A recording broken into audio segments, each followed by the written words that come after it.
Don't forget how bad you wanted it before you had it all is a line from a song that I used to like a lot. And I think that's a really good way to describe gratitude while you're struggling. There's hopefully a lot of really good things going on, and hopefully the struggle is a productive one, a privileged one that you created. But if you do lose sight of gratitude, unfortunately, you may lose all of the results that you have worked so hard to get. So gratitude is so important, but it's very easy to forget when you are going through the crap. On this dream chasing journey, Kevin and I talked a lot about the 5 S's. It's sacrifice, struggle, suffer, and then success. That's the one everybody likes, and then sustain. My question becomes, how can you sacrifice, struggle, and suffer? And during those first 3 phases, those are the hard phases, those are the climb phases, those are the challenge phases. How can you stay grateful during the struggle? And that's what we're going to talk about today. Next Level Nation, today for episode number 2017. How do you stay grateful while struggling?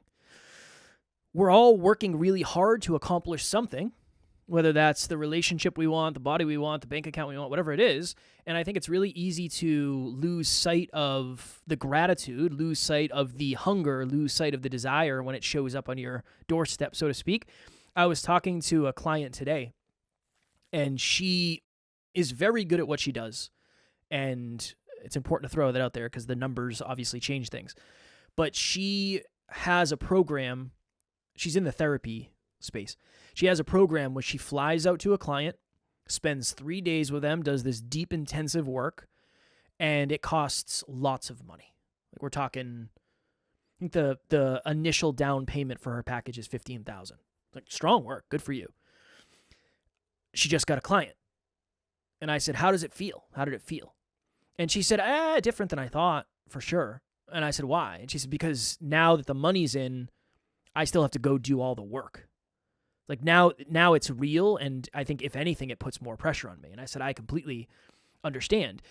We have to be grateful for the opportunity, but we also have to be ambitious enough to continue doing the things that we had to do in order to get us here. And I think, I don't know, I do think it's really easy to lose sight of opportunity.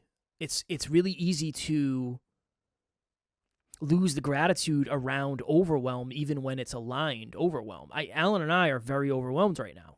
And there would be a lot of people out there that would say, well, you got to give yourself a break, take your foot off the gas. I think that would be me not being grateful for what we've been able to create.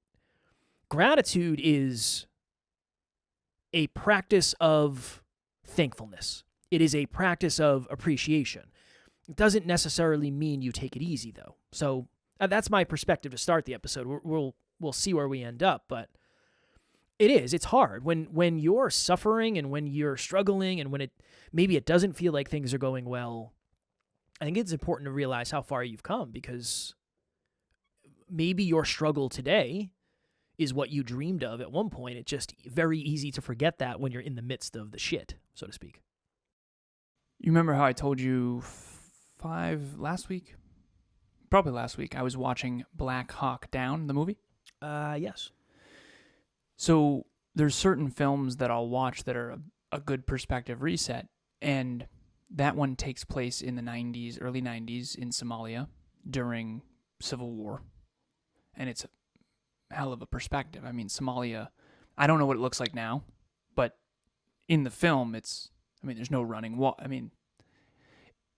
It's very hard to wake up after that film and not feel super grateful. Running water, clothes on my back, food in my fridge, great team, get to podcast for a living, dozens of clients. I calculated this earlier, Kev. You and I work with 105 podcasters and business owners total. Nice. Showed between the two of us. Yeah. All of you. Now, here's the cool thing. So grateful. 105. We have the privilege to work with 105 podcasters and business owners. And take us back to 8 years ago, a couple bodybuilder bros starting a podcast. I mean, we were not working with anyone but ourselves. And we were just grateful to have any guests, never mind world-class guests that we were able to, Olympic athletes, blah, blah, blah.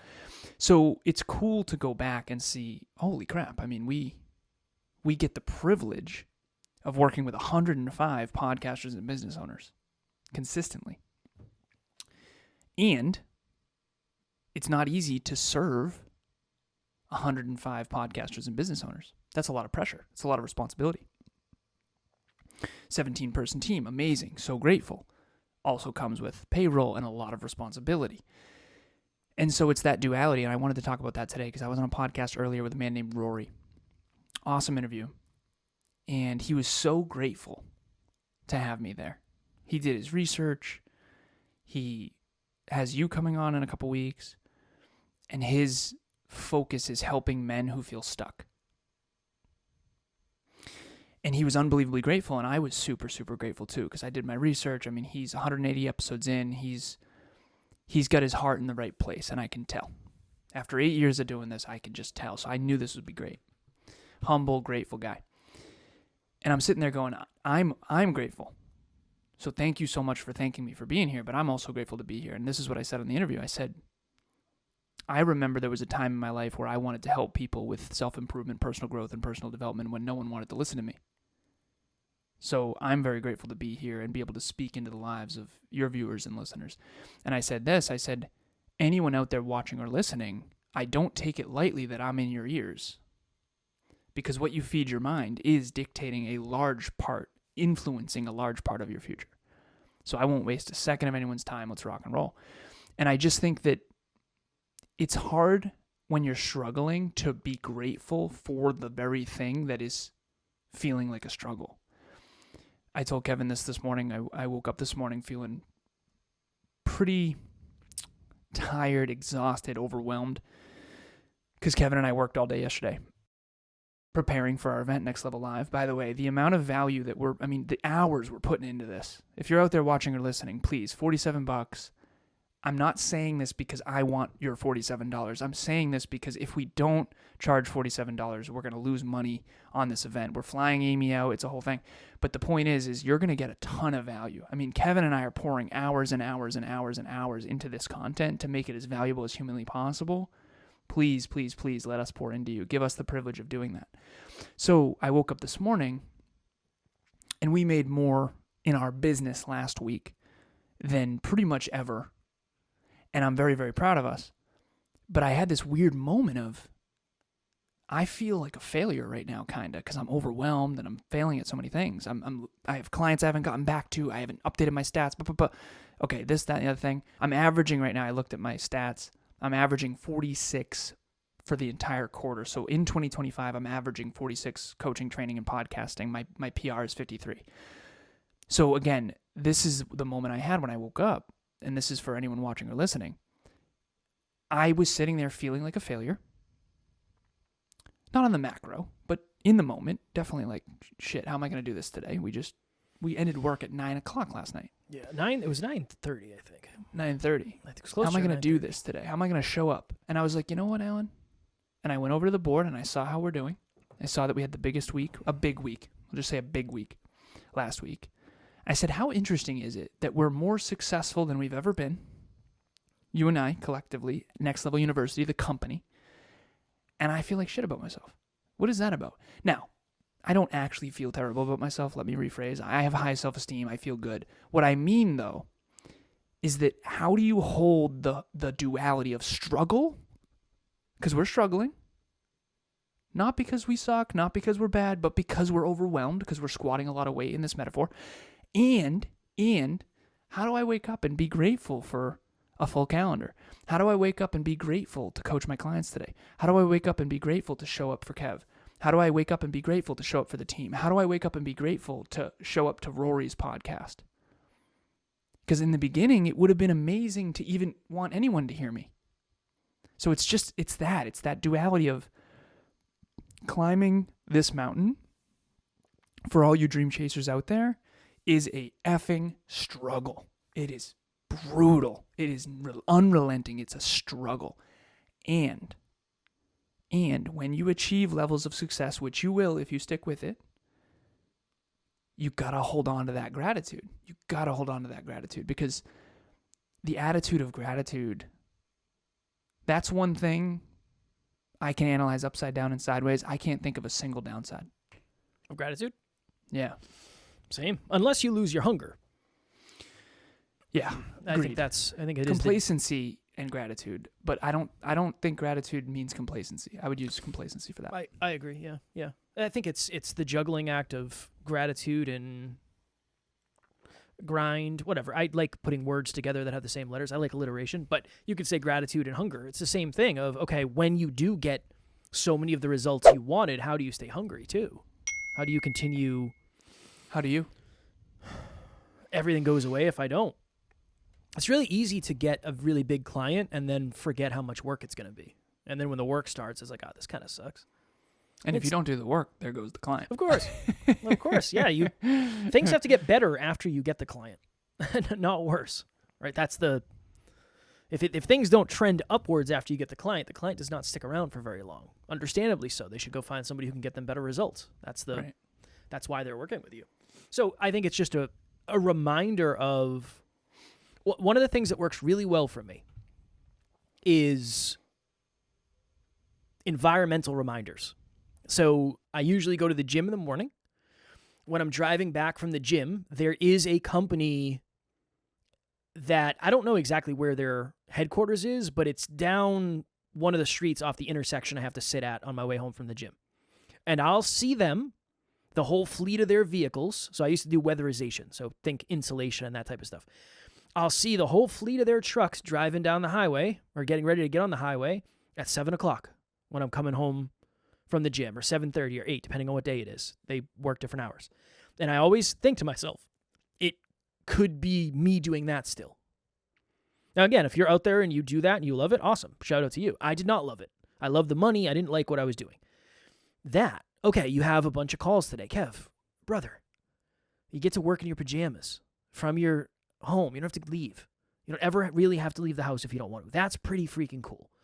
And that is quite a privilege. So do not bitch about the privilege that you've been able to create. That's the thought. And it's just always the reminders when I'm really high emotionally or I'm really low emotionally. You've heard me say this before. I go look at old content. To Alan's point, we were creating the Next Level live presentation, and I was going through old photos to find stories. And it just always brings me back to, oh my goodness, this was all a dream. This whole thing was a freaking dream. Did you also used to read a Word Up magazine? Always. Yeah. And Heavy D up in the limousine. Yeah. Yeah, of course. Of course. That was it. Sorry. No, you're good. If I knew the rest, hanging pictures on the wall. I don't know it's a song by Biggie Smalls. Alan's old. I love it when they call me Big Papa. Nice. Did you see Hardball? Remember Hardball with Keanu Reeves? That song, I think that song was in there. I went and saw that with some friends when I was young, and I bawled my eyes out when, I don't remember his G-Baby, maybe? Was it good? Sad. Yeah. It's a good movie. Hardball, I believe it's Keanu Reeves, I believe. I'm on it. Very sad. So I'm not going to give any more spoilers. But yeah, I think it's, maybe you're wired one way. Are you wired for gratitude, or are you wired for ambition, hypothetically, we'll say? And then you always check in on the opposite front. What do you got? 6.4 on IMDb. Yeah. That is a potentially... So there's a sweet spot on IMDb that I think there's like underdog movies. Yeah. 6.4 means I'm probably going to like it. It's Keanu, right? Yeah, he's awesome. So, and it's good. It's a really good story. I don't want to, from what I remember, 2001, man. I mean, that's when I saw it. 13 years old. That's when I saw it. So I don't remember much about the movie. But yeah, last thing, and I'll kick it back to Alan. I think we're all kind of wired in one direction. Maybe you're wired for ambition and you forget to appreciate the things that you've created, or maybe you are wired for gratitude and you are so grateful for everything that you have that you're not trying to create more of it. I think the goal is always to move closer to 5, which is the unique center for each and every one of us. Well, yesterday you were here for this, Kevin and I were in the office, I don't know, from noon, 1? 12:30 to 9:30 on a Sunday. Okay, 12:30 to 9:30 on a Sunday. And Emilia stormed the keep playfully. She and my little dog Tucker and Tauriel and Tilly Girl, they all barged in and said, okay, we're done now. Like, that's enough. Come downstairs. You know, she was obviously being playful. She literally said that if I had said, I really have to work, she would have just got out. But it was so cute. It was so cute. She came in, she brought me dinner while Kevin and I were working, and all three of them came in because apparently all of yesterday, because Sunday is usually family day, all of yesterday, apparently they were looking up at her like, what the hell? Like, where is dad, right? And that was just a really cool, grateful moment for me of years ago, I didn't have any of that, you know? And so that was really special, really, really special. And whatever you value, what do you value most? I've been doing this with my clients a lot lately. I think I've been talking about it, but I think this is really important for everybody to do. What do you tie your self-esteem to? What do you value most? Because one of the reasons why I felt like a failure this morning isn't because I'm failing. I'm actually succeeding at a really big level, but my goals far exceed my current capabilities. So I'm setting goals that are currently beyond what I'm currently capable of, which is so that I can grow. But if I'm not careful and grateful along the way, sometimes that can get to me. And so I try really hard to win at a couple things. Otherwise, I'll just feel like a failure all the time. If you're trying to be the best at fitness, the best husband or wife, the best pet owner, the best parent, the best business owner, the best coach, the best trainer, the best podcaster, the best at running and sprinting and jogging and HIIT training and weight training, I mean, you're going to feel terrible about yourself. I've done that. It's very hard to have level 10 standards in everything. I think that's one of the things that's most hard on me, to be completely honest, because this is the duality of high standards, right? By anyone else's measure, I'm considered successful. And Rory was very kind to this other podcaster. He said he was blown away because I told him my story, where I came from and all that. He was like, holy crap. I mean, whoa, good for you. And I had that moment of, yeah, we've done okay. But in the day-to-day, I don't live in that. I live in what else can we do and how do we I think that's improve? the way you're wired. Yeah, I'm definitely wired that way. I'm much more wired for future orientation and achievement. And so gratitude for me needs to be a practice. And lately I've been so overwhelmed, I haven't been doing the Dreamliner.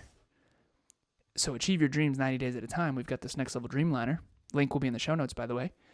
But there's gratitude. Start your day with gratitude every day. Top 3 gratitudes. And I haven't been doing it because I've been so damn busy, which is why we haven't been selling it, by the way. We haven't been talking about it because we don't talk about what we're not doing. That's just who Kevin and I are, leading by example. One of my favorite things about us. But you have to have frustration and struggle. That's where innovation happens. That's where you improve. If you're not trying to improve, if you're not frustrated with not going to the gym, you're not going to get your butt to the gym. You have to have that fire. You do. And, not or, and you have to be grateful along the way. And that's a practice. That's with actions. And I'm trying really hard to walk that line. Well, you got to, I think it's like a daily reminder. I think it's a daily reminder. Next Level Nation, we are very, very excited to announce that we are doing our first purely virtual Next Level Live on April 5th, 2025, from 10 a.m. to 4 p.m. Eastern Standard Time. Alan and myself will be live streaming from Worcester, Massachusetts. Next Level Live 2025. Be there. It's only $47 for a full day of personal development, self-improvement, holistic health, wealth, life, and love. We have a global audience. Obviously, if you live somewhere else in the world, it's hard to come across the country or across the world for a one-day event, so we wanted to make sure it was accessible to everyone. You're not going to get to the next level of your life by default. You're going to get there by design. Join us. Design that next level. I've said this a lot. I say this to clients. I say this when I get on other podcasts and people say, how are you doing?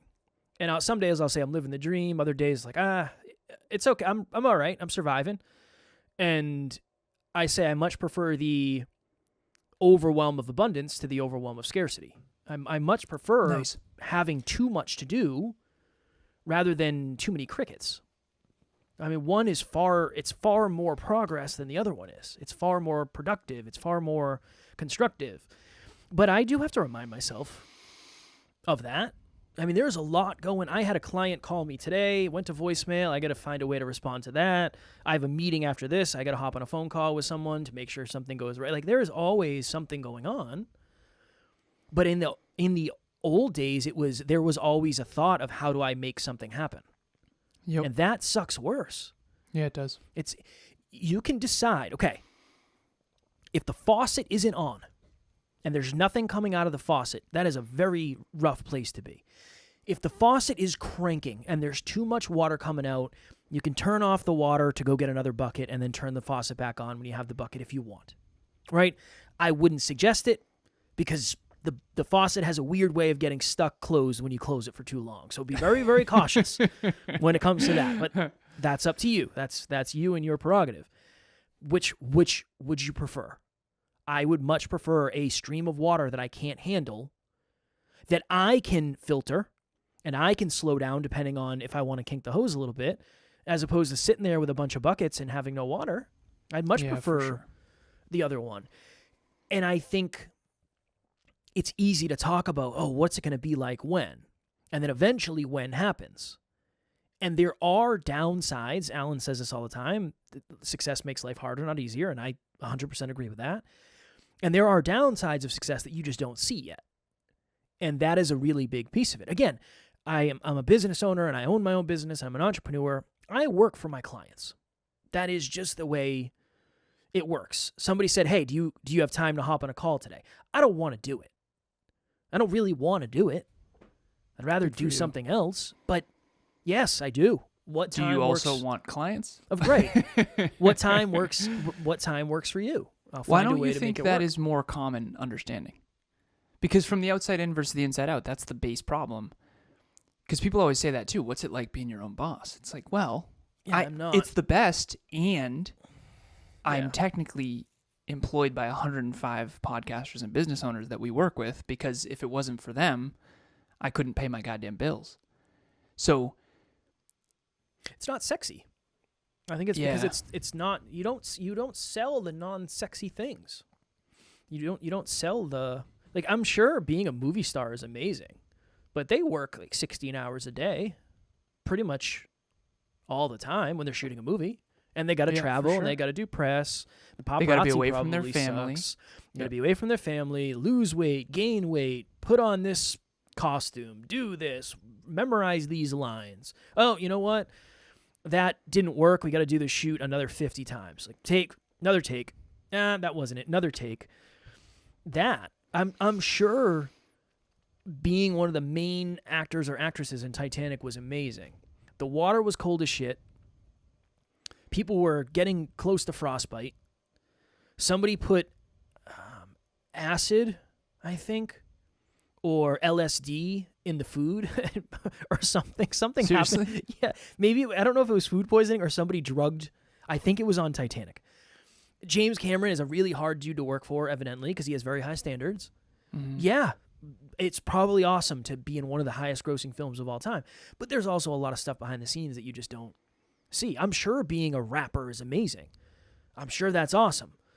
Until you have to do the things that you have to spend all night in the booth recording songs that you can't figure out. Like, it's just, there is a downside to everything, and I think most people don't want to talk about the downside, because then if I tell you I'm living the dream and then I say, like, yeah, and there's like a lot of nightmares that come with it, I think people are afraid that people are going to look at them and think less of them. It's like, oh, okay, you're not as happy as you think, or as happy as I think you are. Yeah. I think it's important. I think that I aspire to be that. I think that's really important, because I see so many people who want to build a business, and that's not shared. That part's not shared. It's very important to understand both sides of the coin. If you were going to sign up, that's like me saying, hey, sign up for this for life, and it's going to be fucking awesome, and not have any of the fine print be like, and by the way, you're going to have to work at least a little bit each day. You're going to have to be there for your clients, basically whenever they need you, for the most part. You're going to have to track these metrics and priorities and habits every day, forever. You're going to have to look at your bank account every day and track that. You're going to have to... I feel like a lot of people are unintentionally signing something, and they're not actually signing it, right? But I had someone tell me, hey, I want to be you. And he didn't say it exactly that. He did kind of say it like that, actually. He said, I want to be the CEO of my own company. And I want to be you. I want to be in your position. Like, I want everything that comes with that. And I tried my best to explain what that actually means. And in my honest opinion, and again, I'll keep this anonymous, but this person I don't think will be successful. I've kept tabs over the years, and there's no way. Certainly not as successful as you and I are. And I'm not trying to be unkind. I'm not trying to be mean. I want to see him win. I've always been in this person's corner trying to see them win. Seriously. Yeah. The only reason I'm even saying this is because I don't think he's going to win, because I think he has the wrong idea, which is the point I'm making. That you have the wrong idea about what this is. And this person is not a strong leader of people. He's not the pace setter. He doesn't have the pull to climb the highest mountain and to rally people and communicate effectively. He's not that strong of a communicator. He's not someone who has a lot of influence. And that's okay. I'm not making him wrong. I really adore this person in many regards. That's why this makes me so sad. You don't want to sign your name on a dotted line. I'll use a credit card as an example. Credit card's the best example of this. We'll go back to gratitude in a second. Credit card, you have a $10,000 limit. Everybody's been there. Credit card companies have grown tremendously over the years. And I have a mentor who said they are lining their pockets with your ignorance. They are lining their pockets with your ignorance. That is what they are doing. Okay. You get a credit card. Oh, 3% cash back. Interesting. 5% on groceries. Cool. Okay, nice. Oh, you have 10 grand? Sweet. I guess I'm getting that new TV. Dotted line. Boom, boom, boom. Interest rate, 29%.